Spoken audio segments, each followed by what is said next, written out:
Hey everybody, welcome to the show. I'm Axle1324 and I am joined as always by my partner in Halo Crime, and that is Halo Lore Master Lethal Terminus. Say hi to the crowd, Lethal. How's it going, everyone? Thanks for having me, Axel. Yeah, as always, thank you for being here. Thank you for being part of this analytical video. And let's check in with the chat real quick. Crazy Greek Dude's in the chat. Thank you so much for your support, Crazy Greek Dude. I really appreciate it.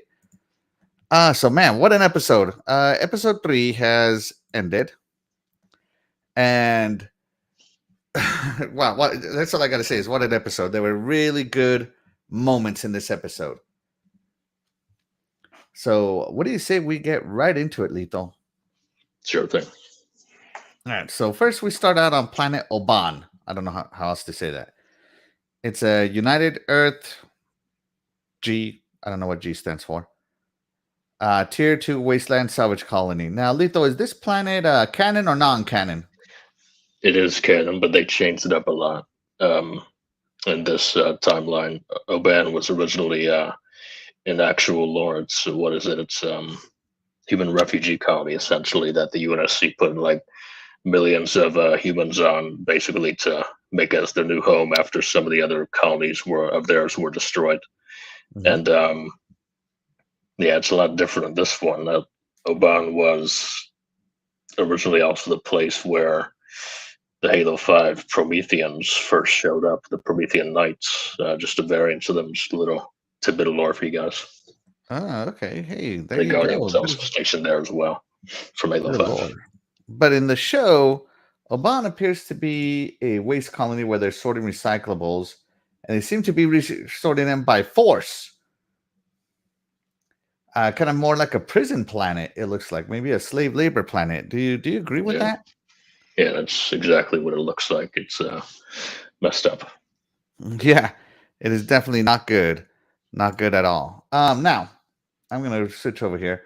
Now, we're seeing the past of the Blessed One. This is her. She's holding the Blessed Book. How she gets it? She gets it from a boy that basically got beat to death, who was going to be her first kiss, I think. Maybe. And, you know, they beat him to death. They show him dead, and then they're beating her and torturing her. They're burning her with this light stick of some kind. And the Covenant come in, and I kind of find it hysterical that the Covenant show up. You know, all these aliens are here doing their alien thing, and they still focus on beating her. Yeah, I found that comical. Yeah, I kind of found that comical. So the beating is stopped by an elite. Don't know if this elite has a name of any sort. And she basically is accepting of the elite, in my opinion.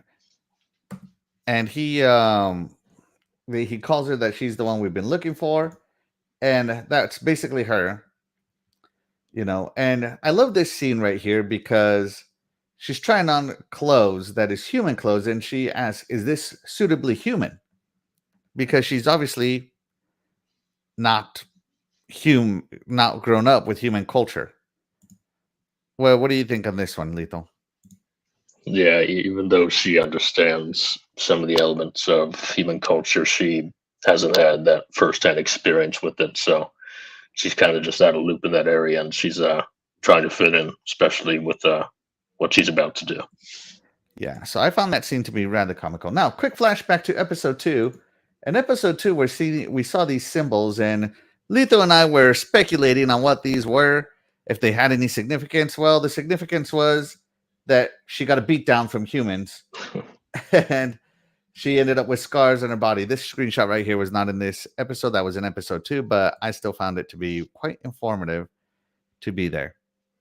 Give me 1 second here. What do you think of these? So we were speculating that they could be symbols or some stuff like that, and man, were we wrong.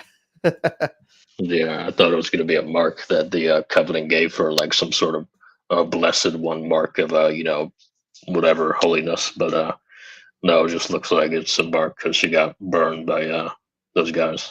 Yeah, that she got a beat down. She got a prison beat down. Oh yeah. So yeah, that's basically what it is.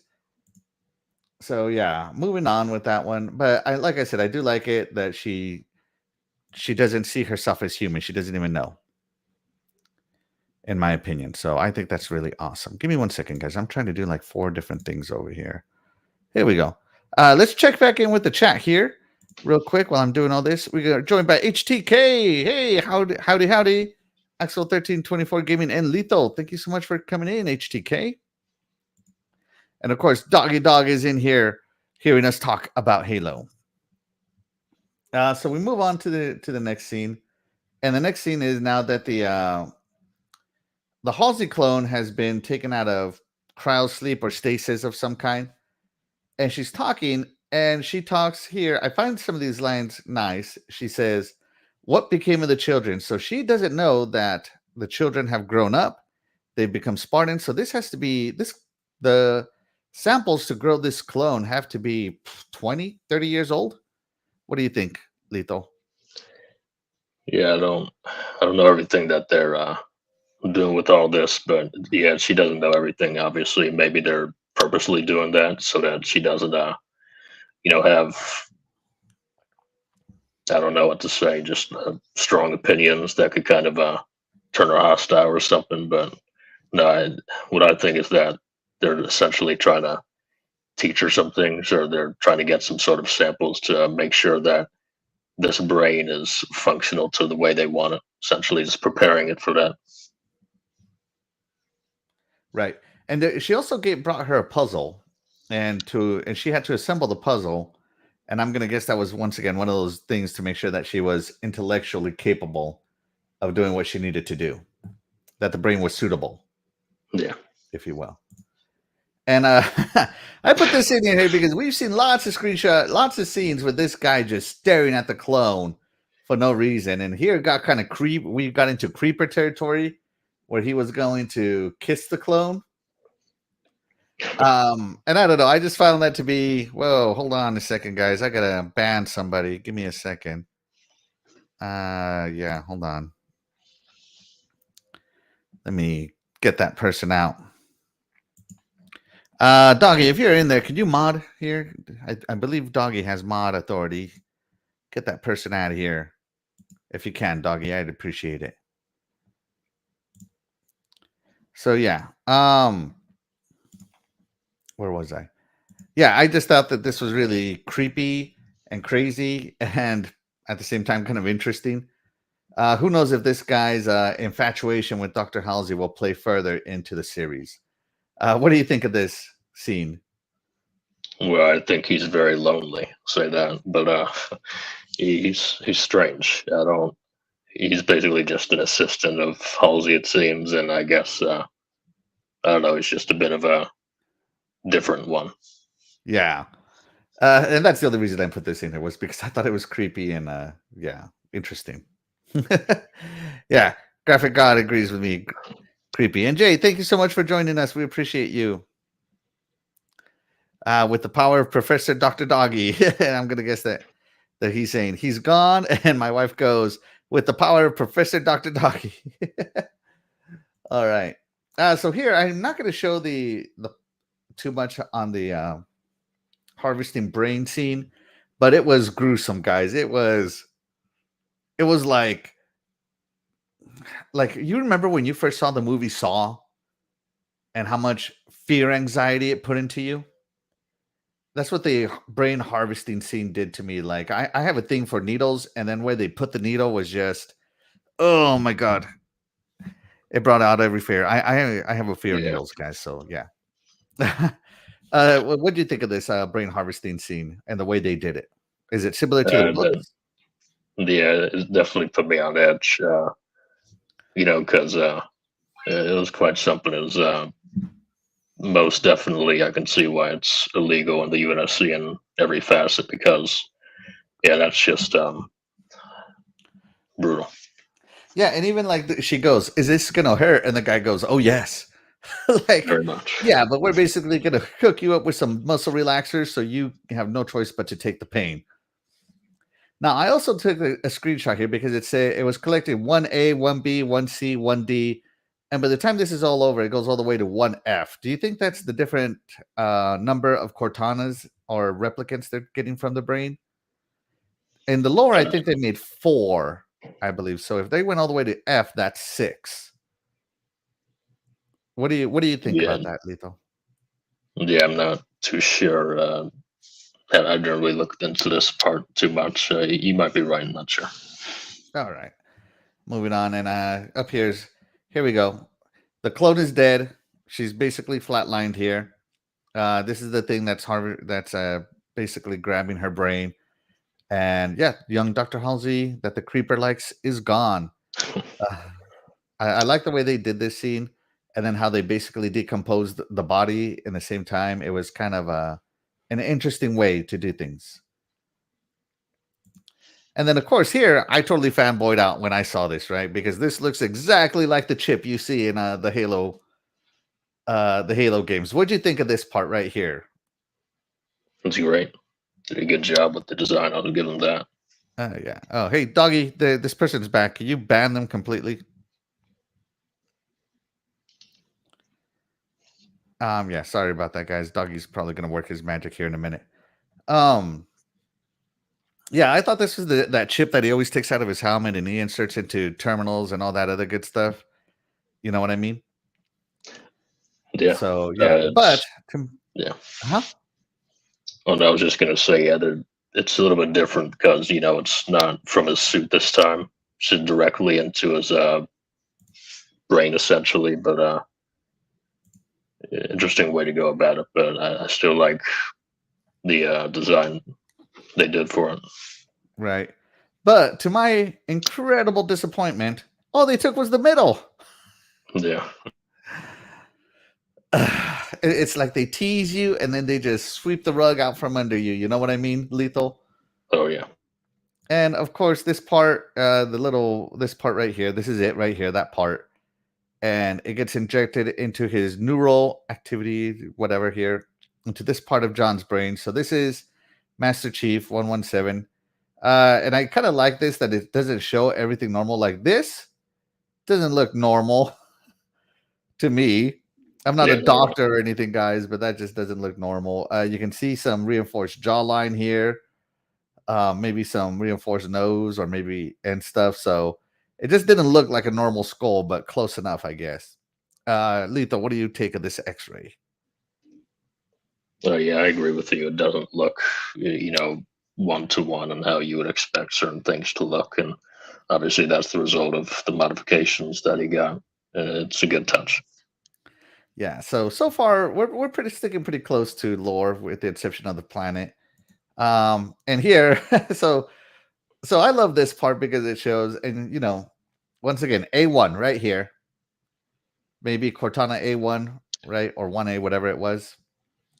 So here's Cortana, and she has her little attitude that she always does. Attitude. Cortana has kind of a sass to her, and I love how it's embodied here.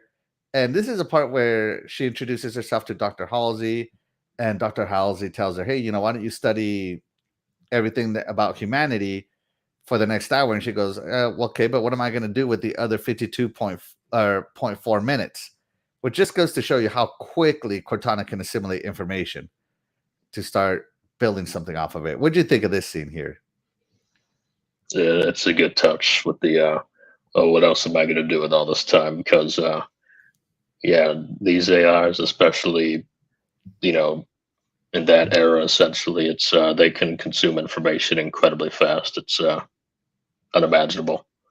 Right. And this is completely accurate. I really like this touch. And really like you said, you got the attitude as well. So that little kind of sass. Yeah. And over here we have an armor. This looks like a Mjolnir Mark II, maybe Mark III. What do you think of this one? It kind of reminds me of Halo 3, kind of. Yeah. Halo 3's Mark, what was it? What was Halo 3? Mark 4, wasn't it? I don't remember. I don't remember off the top I don't remember. Anyways, it's an old armor because it doesn't look like the one he's currently using, but it does look older. Who knows? Maybe that was a prototype in this lore. But I do like the touch. as a fan, right?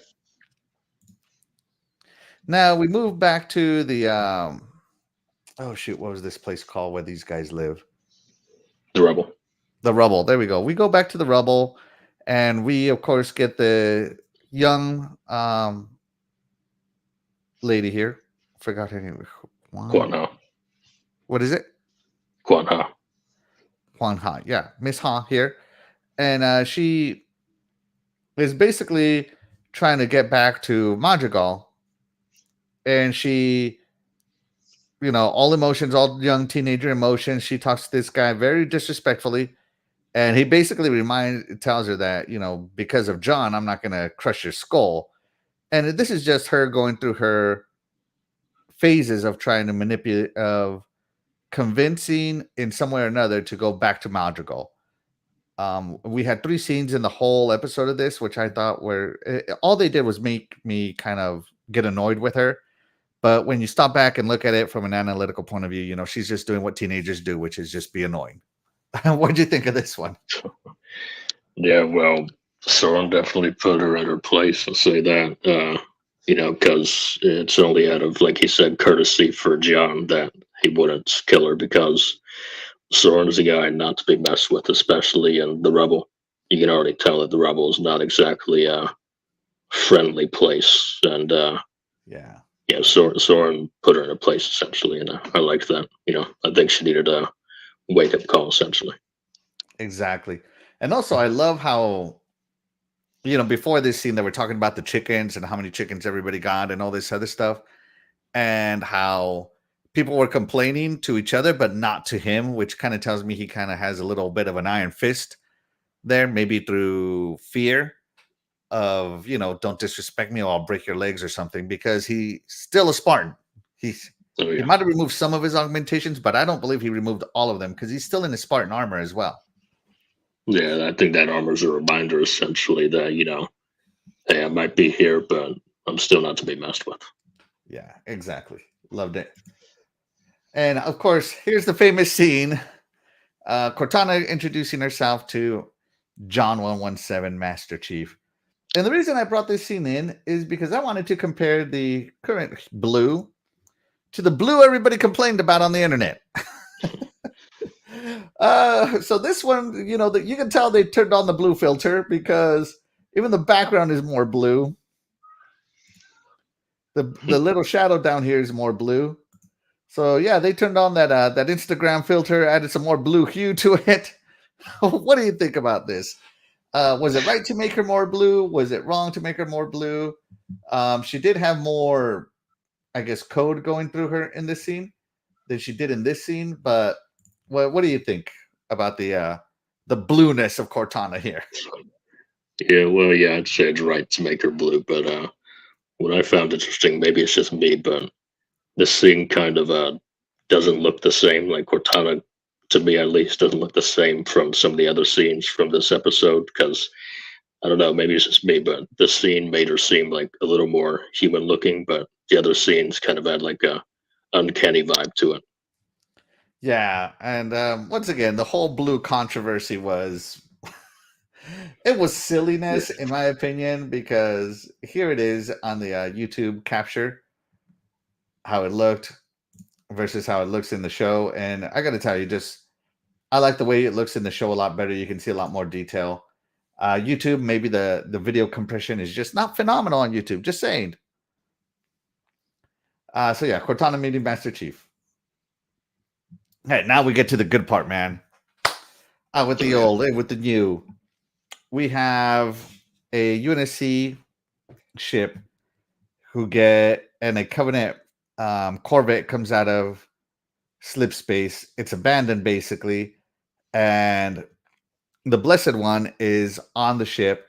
She's giving out a distress signal like she's in trouble, and they're going to send her pod and board it. And I love this part because they faced the Covenant ship to fight it. And you can see it right here, which is really cool scene. What do you think of this part when you saw it? Yeah, there's a lot of good stuff here, because this ship, UNSC Gladius, is pretty small even for a UNSC ship, I'd say, or at least in comparison to this STV heavy class Corvette is what it's called. And lore. They did a good job with the design there, but and that's actually one of the smaller ships the Covenant has, especially if you look at Reach. Remember the heavy corvette in comparison to the super carrier. So kind of Yeah, just it's shows you tiny. the scale of all these things. Yeah. When it comes to size, Covenant ships are definitely larger than UNSC ships. Oh And yeah, personally, I don't think this UNSC ship, if that Corvette would have been manned and armed, they wouldn't have stood a chance, personally. no, not at all. Not at all.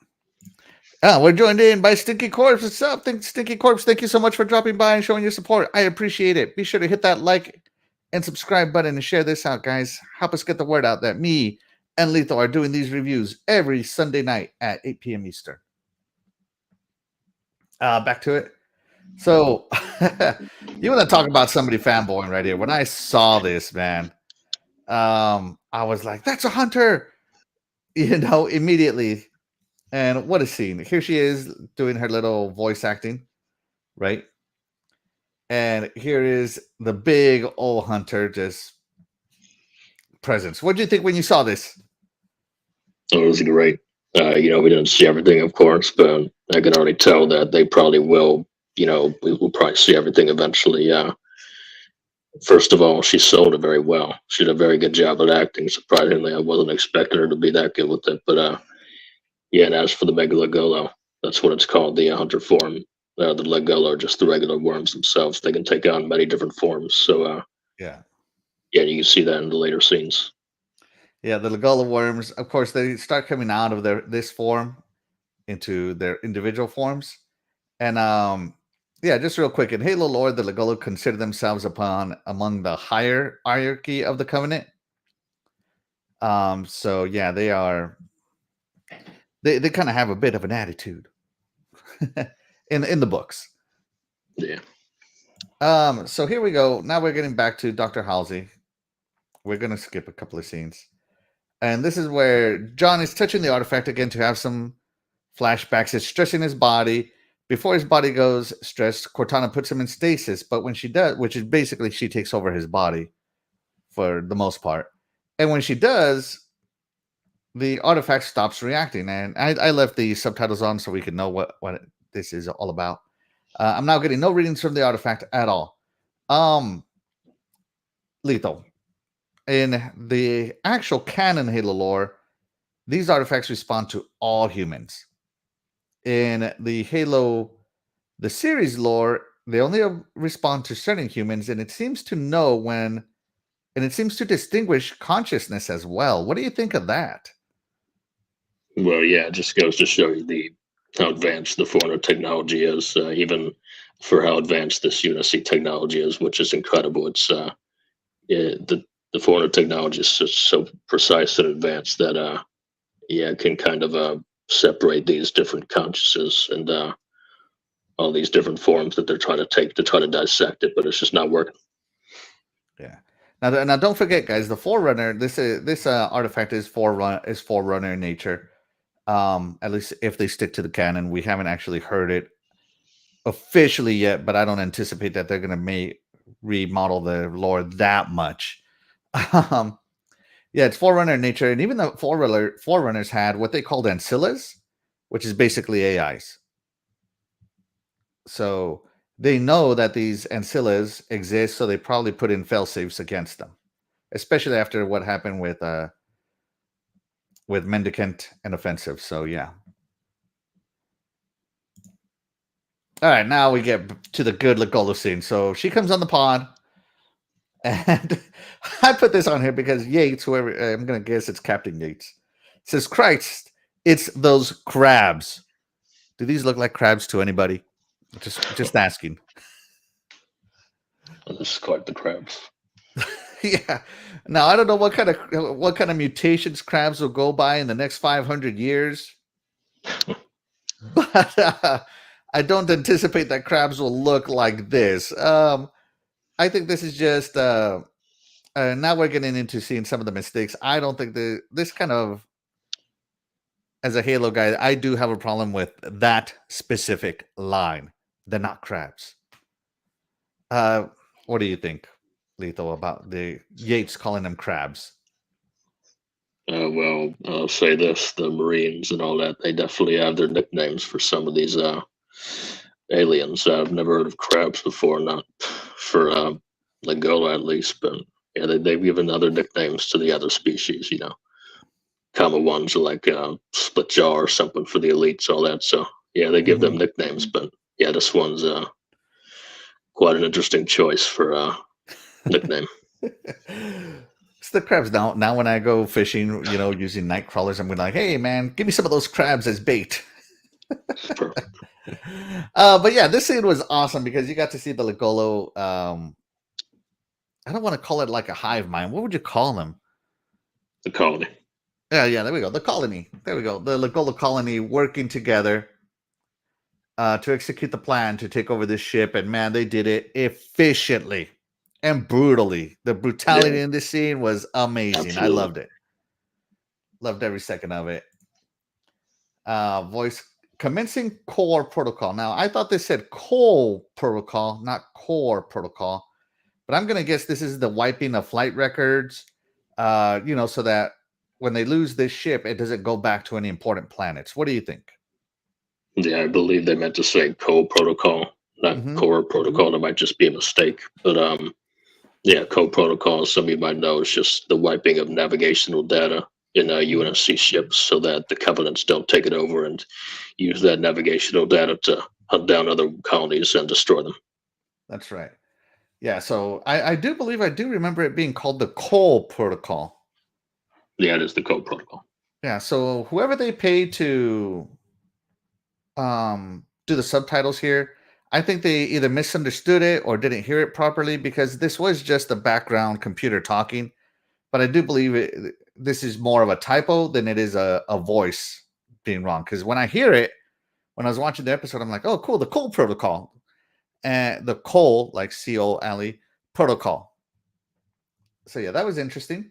So they're wiping navigational data because they're losing this ship to basically one hunter. Or maybe it might be the pairs because hunters run in pairs. So two, let's just pretend it's 2 hunters worth of Legolo. Yeah, we'll call it so. Yeah. And here you see some more. And look at her. She's completely unfazed by these humans dying right in front of her, getting tortured, basically strangled to death. Getting some boa constrictor action going on. And, I find it funny that she is so disconnected from humanity that she goes, oh, tell me where the demon took my key. She doesn't even refer to them as Spartans. She doesn't refer to him as John or 117 or anything. She calls him demon. And I think this is also interesting because that just means that interspecies communication has not happened. They don't talk to each other normally enough to decipher each other's call signs or unit types.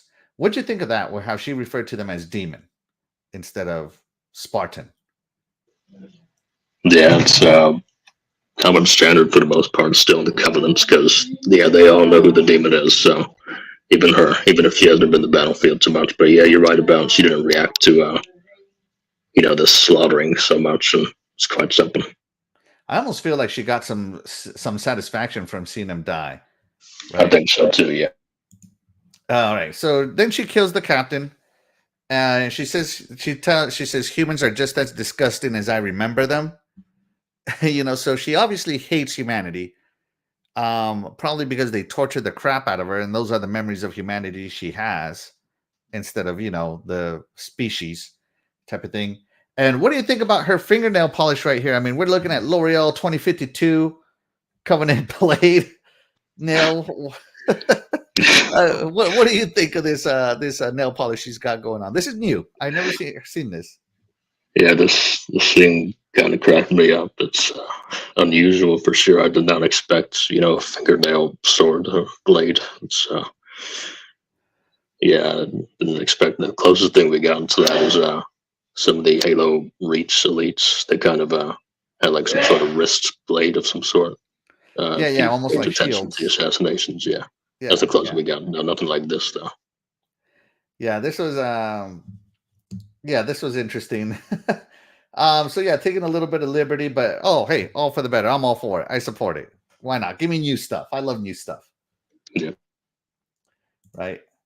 Now we go back. Master Chief has Cortana with him, and he's touched the artifact, and he's looking at these people doing happy chatter. They're playing some sort of ball bearing marble sand game. Don't know what it is. And he looks at them, and and it zooms in on how happy they are, how they're expressing themselves, and Master Chief just stoic as ever, just And at first that kind of confused me, but we'll come back to this because it was an important scene later on. What'd you think of it? Yeah. Well, yeah, and it's definitely kind of leading up to kind of the emotion that Master Chief's eventually gonna kind of try to get into, because he kind of craves that. Got to see it. That's right. All right, now more Cortana Master Chief banter. Now, Master Chief is not accepting of Cortana. He actually hates that she's in him, and that there's no way to turn her off. He's over there. No, I didn't summon you, and her with her attitude has always summoned me. Now remember, Cortana is not I guess she is a servant AI, but she is at the same time sentient. More sentient than any other AI at this point. When Cortana was first created, she was hands down the most advanced AI humans had ever constructed. So, and by a long shot. So what do you think of this more banter between Cortana and Chief? They're just he's not accepting her. He doesn't like communicating with her. He doesn't even like introducing her. Like, he doesn't like her, which is weird. It is very much against what we know. Yeah, I think it's interesting. I do like, again, the attitude that Cortana's giving off. Like, what do you mean, summon me? I'm here to help you do all this. Yeah. Just kind of throw me off, essentially. Yeah. Now, here's where Master Chief finally accepts Cortana's help to do a search query. And she finds something like 113 planets that matches query. Because he's trying to put together his visions. He thinks, because their memories, surely the memories must exist somewhere. So this is the first instant where Master Chief accepts Cortana's help, and she shows him the planets. So there you go, little bonding.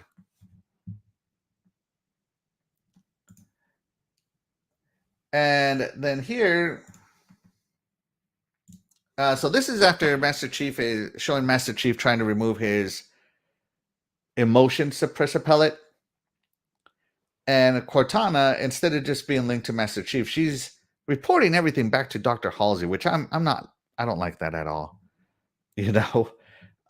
She's reporting everything to Dr. Halsey, and Dr. Halsey is like, no, it's better that he sees you as an accomplice rather than a spy.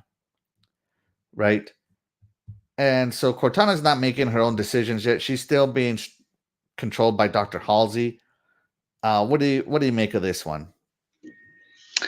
Yeah, it kind of leads credence to them. I'll say Halsey's playing it smart, because she already knows that Chief is kind of on edge and doesn't accept Cortana too much. It only takes one thing for him to fly it off, and so she's trying to have her play into that more, and that's smart, because that's gonna help Chief kind of relate, or at least accept Cortana a little more. Right, definitely. Now, first came the face reveal, then came the glute reveal. Of course. So you got to see Master Chief in the buff. I'm not going to put it because, YouTube and all that. I don't want to get my channel banned. But yeah, Master Chief was in the buff. They didn't show anything inappropriate, I'm going to say. And Cortana is going to help him because Dr. Halsey basically instructed her to help him be an accomplice to remove his emotion suppressor pellet. But what do you think about Master Chief in the butt? First came the face reveal, and now came the glute reveal. It's unnecessary. That's what I was saying, because it's definitely not what fans were expecting nor wanting. It's we want more from the armor, not out of everything. Come on, Lethal, you didn't want to see Master Chief in the buff? No. That's not what you want in your Halo? Oh, no.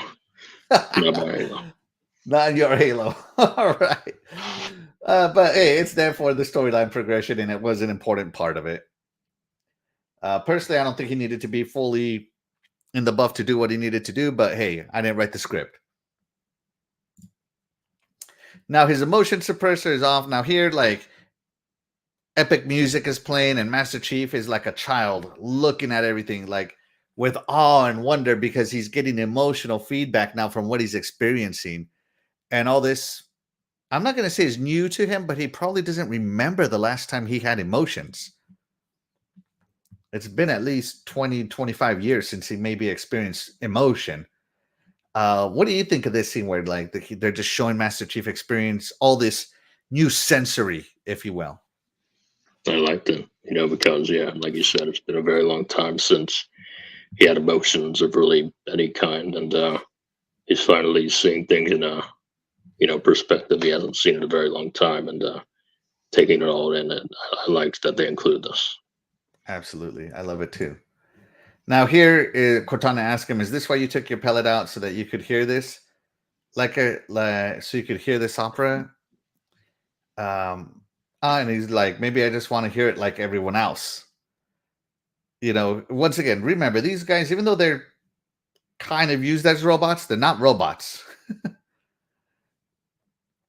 So once again, there it is. And of course, Master Chief always does things with a purpose. He's trying to get emotion because he feels when he touches the artifact. So he got to experience what emotions feel like, and I guess he got addicted to the emotions, and he just needs more. Like that sensory overload, man. He got that emotional high. What do you think, Lethal? Yeah, he just wants to experience all this. Yeah, it is an emotional high for him. I kind of have expected him to just kind of start petting the dog, that one scene. Yeah, he goes and looks at the dog, and that triggers another memory. And it kind of, he runs back to the artifact. It's of course locked. And now this is the second time Master Chief lets Cortana, or I'm going to say the third time in the episode, lets Cortana assist him in some way. And of course, she's still reporting everything back to Dr. Halsey. Cortana, you snitch. He's asking her to open this door, and it shows how fast Cortana can hack things, which of course in the game she does all the time. She is your number one key. So what do you think of this? This is the third time he's asking her for help, and again she snitches to Dr. Halsey. Yeah, Cortana's not used to kind of this. She's not used to much of anything, but this isn't what she was designed for, and breaking these kind of standard procedures that she was expecting to do this, you can kind of tell that she'll do it because Halsey's telling her, of course, but she's not exactly liking it. Right. Exactly. So he breaks in, he touches the artifact again, and his dad makes him bury something. It doesn't even show what it is, but you can see kind of the size of it right here, the shape of it, kind of triangular in shape. And maybe I'm reading into this scene a little too much, but let me see. Can I zoom in using this, or do I have to pop it out? There we go. So it doesn't exactly show here, but you can kind of see the triangular shape hole they made, and it has a little more shadows here. So yeah, you can kind of see what he's burying, and he believes that he's burying the artifact, another artifact, and he doesn't want to, probably because he got addicted to that emotional high. And here it shows the other artifact in size, which is triangular in shape and kind of looks like this. What do you think of this when he was using this tracing paper to overlay these artifacts? Yeah, I guess it must have actually been what he was drawing. I thought it was just like, his memories just kind of placing things in to what's current, but no, he's actually drawing these artifacts at the young age, I guess. So it's interesting. I wonder how they're going to play into that. And it also implies that he's touched these artifacts before. So that's also very interesting that they implicate the fact that he's come into contact with these artifacts before. Yeah, especially at his age. Yeah. And of course, we go back to the rubble. And finally, Miss Ha here finally convinces Soren to take her back to Madrigal with a promise of deuterium money. And, you know, she asks him a question. Oh, so you just trust me? And he's like, it doesn't matter. I'm going to get paid either way. If you don't pay me, then I'm going to turn you in for your bounty. So no matter what, Soren wins, as he should, in my opinion. But once again, it kind of shows her little tantrumness of it all. You know, he calls her the Princess of Madrigal. What do you think? Well, Soren's all business. He knows regardless, he's going to get paid, and the money's what he wants. So he's like, okay, well, if this girl dies, doesn't exactly matter. I'm getting paid. So, doesn't, at that point, he's just disregarding what John said to him. It's all about himself now. Even though they had the connection at a young age, it's been a long time. So he's had enough time to kind of disregard it now, essentially, for his own, pleasures. Exactly. So Soren's going to take her back to Madrigal, and that's where we leave them. And then Master Chief is coming over here, and, that creepy scientist, I don't even know what his name is. I'm just going to call him Creeper, is over there talking to Dr. Halsey about what if he remembers, if he tells anybody what we did, it could be the end of us all. And Halsey says, well, that's what Cortana is for. And, it kind of, the music that they used in this is kind of like, she's an implanted spy. She's a danger, not an ally kind of thing to Master Chief, with Dr. Halsey in there. And but before I go even more into this one, what do you think of this? Well, yeah, they're definitely implying that she's eventually going to do what they're kind of building up towards, which is that Cortana's going to, quote unquote, take over Chief's body, essentially, or mind. And I want to see how they handle that. Yeah. So prediction time. What do you think this scene implies for you? Let's make some predictions. We could be right, we could be wrong, folks. What do you think? Well, they're going to Originus 2, that's for sure. They might find the artifact, the second artifact, and they're going to piece together the big artifact and the small one. And what it does, I don't know. Maybe it leads them to Halo. That's what I think. Might lead them to Halo in some way, and may eventually lead up to go there. There you go. So what I think, whatever happens, I think Chief is going to remember, because if you recall, Dr. Halsey is essentially a war criminal in the future, in the lore, right? After Halo 3, she's basically arrested because of everything she did with the children. So eventually it comes out what she did. And so she is a war criminal. And I think that the Spartans are going to remember eventually, maybe when they put the two artifacts together, and Dr. Halsey is going to try to use Cortana to, stop them using when she takes over Master Chief. And eventually Cortana might make the sentient decision to not do what Halsey tells her. Well, and I think that's where we'll leave that off as far as this scene is concerned. So yeah, two little predictions of what might happen. We'll see if we're right or if we're wrong. But that's it. That was episode 3. What did you think of the episode, Lethal? I'll say it's better than episode 2. That's what I'll say. Definitely better than episode 2. I'm going to give this episode, well, you know what? Lethal, you know what I'm going to give this episode. What are you going to give this episode? I'm going to give it an 85. 85? All right. This episode made me fanboy way too much, so I'm going to give this one a 9. So this is the first episode we do not agree on the rating. Lethal going 85, I'm going 9. I thought it was a very good episode. You didn't see a lot of Master Chief in his armor, but you saw a lot of really good moments. Like, I feel that this episode tied up the first 2 in a really good way. And I liked it a lot. I really enjoyed this episode. So did I. Yeah. All right, guys. Well, that's going to do it for this week's episode of Halo Guys reacting to Halo the TV series, episode 3. Lethal, let the people know where they can find you. They can find me at Lethal Terminus on Xbox and at Lethal Terminus on Twitter. Simple. Simple, guys. Be sure to follow him. If you have any Halo questions, be sure to ask him. He is the lore master. And of course, I'm Axle1324. You can find me here and on Twitch, Axle1324 Gaming. And you can find me on Twitter and on Xbox, just Axle1324. To our chat that came in and told us and hung out with us, thank you so much for your support, guys. It means the world to us. You could have been doing anything else, and you chose it to spend it with us. We appreciate you. And that's why the chat is always the MVP. We'll see you guys next week.